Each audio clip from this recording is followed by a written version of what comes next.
Wayne Sundberg. I taught school in Fort Collins for 27 years and been retired 27 years also. And have dabbled in history since I was forced to teach Fort Collins history years ago. The Overland Trail, or the Overland Stage Route, went through central Wyoming. Why did Ben Holiday move it to the south? Well, when the Civil War broke out back east, the Native Americans of the Northern Plains decided that here was a good opportunity. Most of the federal troops were withdrawn, and they had volunteer cavalries that were sent out here, and they decided good opportunity to throw the white man from their land. And so they began raiding the North Platte Trail and forced it to come south into what was now the Colorado Territory, and then to go on north from there to avoid that area. So the South Platte route replaced it. The route took them through a place called Latham. Where was it? Latham is over in the Greeley area. On the South Platte, there's a ranch over there where they have a monument that said this is the site of Latham. But it was one of the major stage stops, and eventually it became the point where they divided the route. One of the routes stayed on the South Platte, went upriver to Denver, and the other route came over and came up the north side of the Cache La Poudre to LaPorte. And the route changed, though, to the south side of the Cache La Poudre. Why was this? Well, in 1864, they established the fort on the north side of Fort Collins, the Linden and Jefferson area, on the south side of the river. So they changed the route so that the stage line came on the south side of the river.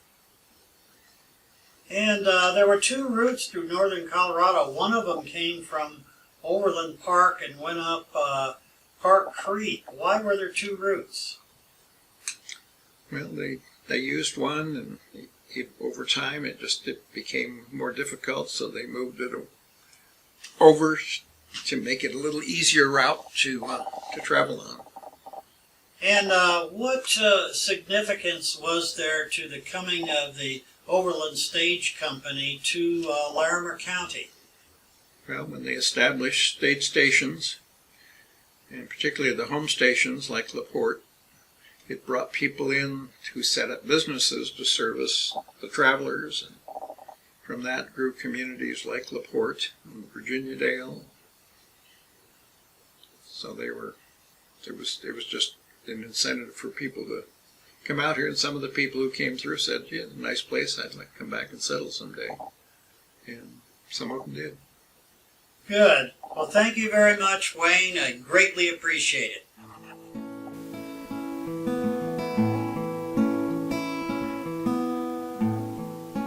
I'm sitting inside the 1862 Virginia Dale stage station.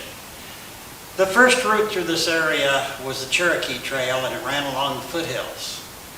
In 1861, the territorial legislature recognized it as the first official road in Larimer County. But the following year, 1862, Ben Holiday moved his overland stage from central Wyoming south through this area.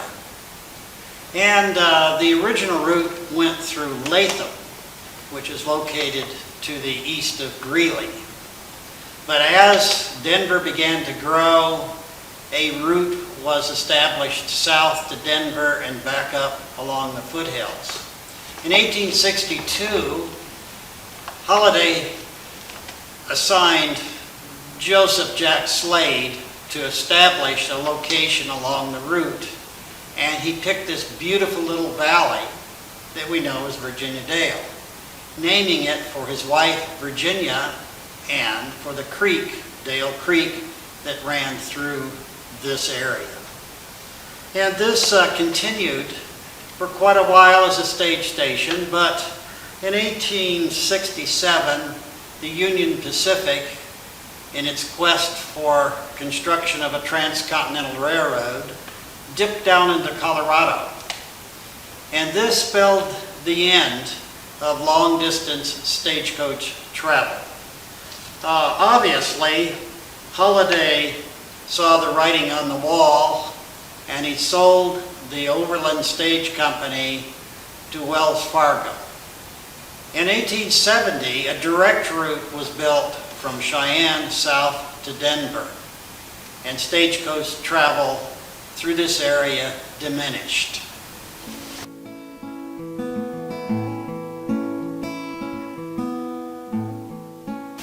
What the Overland Trail and stage meant to this area was profound, because it provided the first scheduled mail service, the first scheduled passenger service, freight service. Even though it didn't last all that long, it had a tremendous influence on Larimer County in connecting the various towns along the route south to Denver. Also, there were two types of stations. We have, where I'm sitting, the Virginia Dale Stage Station, where travelers could stop, rest, get a bite to eat. But there are also small stations called swing stations, and that's where the stagecoach would swing in, the horses would be changed for fresh horses, and then the journey could continue at a reasonable speed. And usually at a swing station, there was a small cabin where the keeper would live and have those horses readily available when a stagecoach swung in.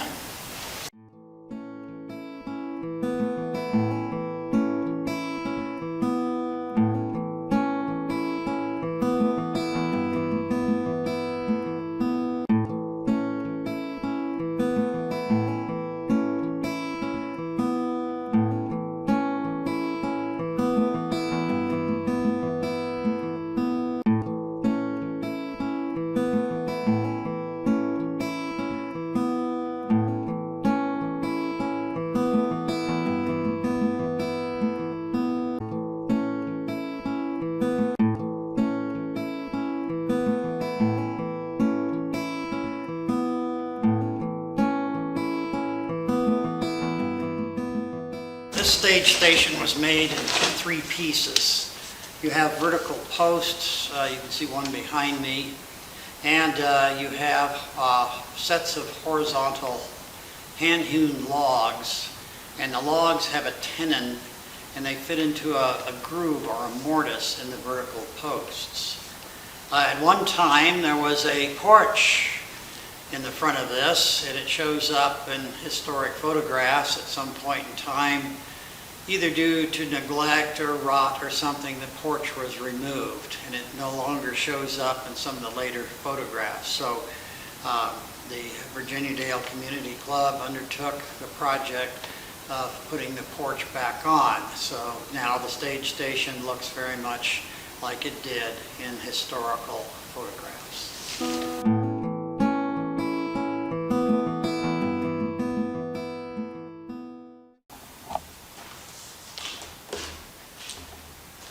And in 1925, under the Lawson's ownership, who had a store here, there was a major change to the Virginia Dale Stage Station. The porch had been removed, and there was a very large dance hall extending to the south, sitting up on a stone foundation. And so this became kind of a community center, a gathering place. The dance hall was removed in 1939, leaving only the stone foundation, which could be seen in later photographs. In 1940, the Maxwells purchased the property, and later on, half interest in the property was transferred to the Virginia Dale Women's Club, and later the other half was transferred to them. The organization is now known as the Virginia Dale Community Club.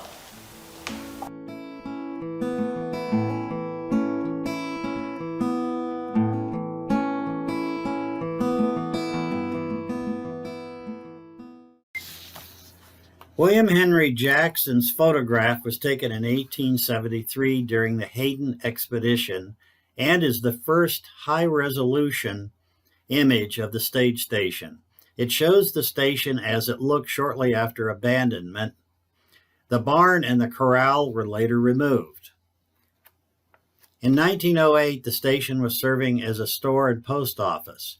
The original porch remains the same.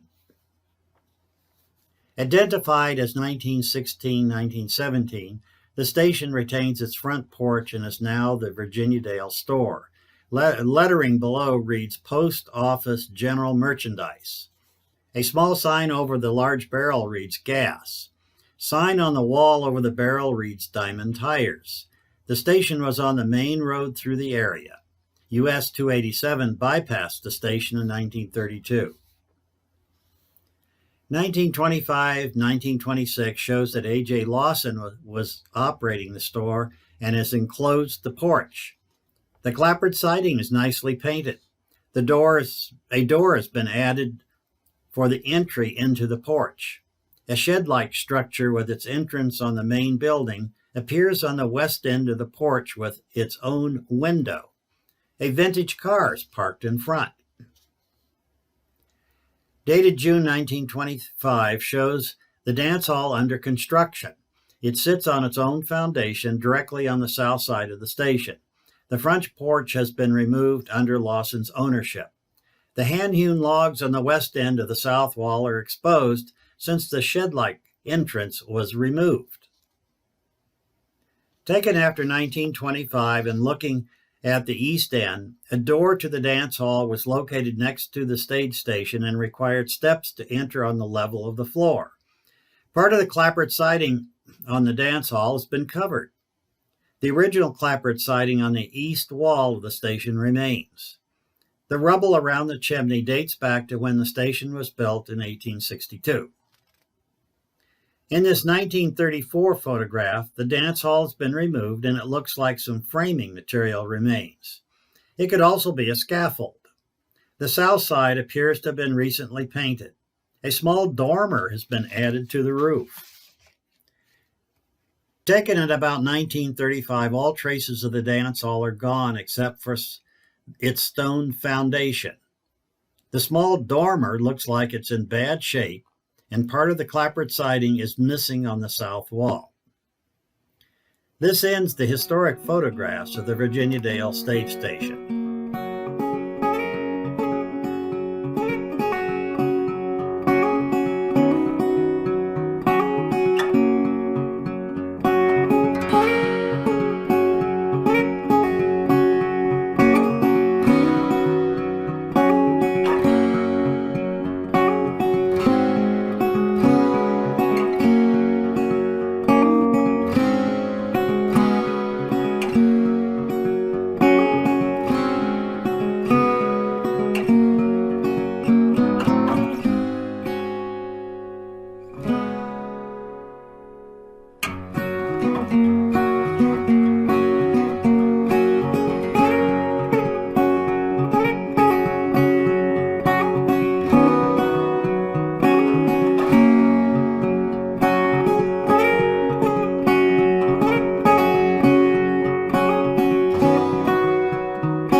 My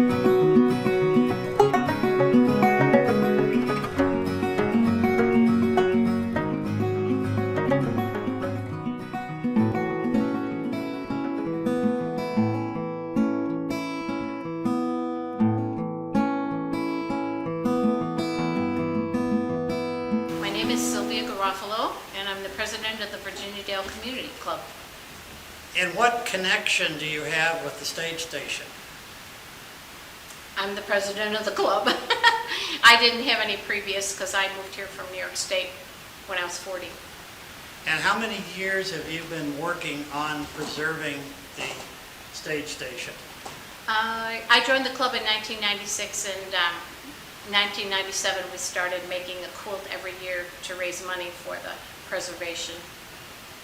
Okay, and tell me about the restoration work that's been done on the stage station since you took office. Oh dear, let's see. The old ceiling was taken down, which was made of humusol board, and the mice were starting to chew through it, and that's why it was taken down. And we have new reproduction windows that were added. So they still have the wavy glass like the original ones did. The man, Bill Bailey, that we hired as a restoration specialist, he did majority of the work. After Paul Matosky got the windows installed, and then he got a job down in southern Colorado that paid, so we lost him. But he was here for probably about 4 to 6 months in his own homemade camper, which he parked behind the stage station, so he worked on it every single day by himself usually. And then I know the Ootmans helped a little bit when he needed some help with heavy stuff. Tell me about the lean on the building. It was leaning about 3 to 5 inches, and it was leaning south, and so that was the main reason we decided we've really got to get going and do something about it. So they took all the chinking out of the west end, and then there was some of that spray foam filling some holes, and so once they got in, they took the old ceiling down, and once they did that, then they just took a front end loader and pushed on that corner that was leaning toward the south, and they just slid on each other and just went back straight. So then we had to put dead men in to the ground and then leaning from the building out to the dead men to hold it for 6 months, because a building that has leaned will want to go back to leaning. So they took care of that, and then they measured it once after that to make sure it didn't start leaning after they took the dead men out. Now, historic photographs show that there was a porch on the Yes. front of the building. Do you know when the porch was removed? No, Okay. and I don't know if it just fell down, because it was in use as a stage station from 1862 to 1867 or 8, and then it went into private ownership. And so once it went into private ownership, whoever owned the building could do whatever they wanted with the building, even though they had it as the general store and post office usually. And then the Herzlers in 1909 bought it, before 1909, lived in it while they built the log house next door. And when was the porch put back? That was probably 2012 or 13. Tell me about, now that all of the work is done, the building is straight, tell me about ongoing maintenance. Well, the Breakfast Rotary in Fort Collins came up one Saturday, and they put all the finish that's on the outside of the building. And then today, several members got together and they did the trim around the windows. And Linda Morrow and I last fall did the decking on the porch. So we just, wood is just constant maintenance. But anyway, the Herzler house is another story, but we won't get into that right now. The windows are actually panes, some of them are falling out. How many active members do you have that will show up and help out? Well, at the most, maybe 20. And at the meetings, there's maybe 8 or 9 on the monthly meetings. And tell me about the open houses that you have and when you have them. Always the second Saturday of June, we have an open house. and it's from 9 till 4, and we have a craft show, we have food for sale, and we get speakers. Sometimes we have Abe Lincoln, sometimes we had some other speakers that portray other characters, like Jack Slade and Virginia Slade, and I think next year we're going to have Josephine Lamb for the first time, who was a teacher down in Livermore direction. And we always try to make it interesting for everybody, and so everybody comes to have fun. And then the proceeds go toward maintaining the buildings. And How about at Christmas time? Christmas, we have a covered dish dinner. You bring a dish to pass, and we have a $2 gift limit. You bring a gift if you want to participate in the exchange. And then they have kids and adults bags. And then everybody gets a goodie bag to take home, and then we try to put on a little skit of some kind. And it's just a fun day to kind of end the year. Okay, thank you very much. I appreciate it.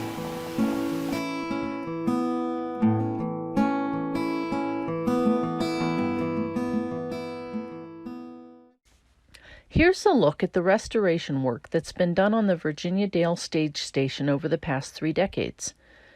Taken in 1979, this photo shows what the stage station looked like prior to the beginning of restoration work in 1983. Of note is the fact that the original full-length front porch is missing. There is a non-historic addition seen at the left in this photo, and of course what can't be seen is the severe deterioration of the foundation and some of the siding. The foundation was the most critical issue and the first thing that the community club tackled. The southeast foundation was excavated with a backhoe in preparation for replacing it with a concrete cellar wall. A grant from the Colorado Historical Society, now History Colorado, covered the costs of this stabilization work. Here, forms are being installed in preparation for the pouring of the concrete. As a worker is finishing the top of the new concrete wall, you can clearly see the bottom plate for the stage station. Tar waterproofing was also added. I find it somewhat interesting to note that the stage station wasn't added to the National Register until 1985, after this work was completed. This view of the oblique southeast side of the station shows the rubble that once formed a wall around the chimney.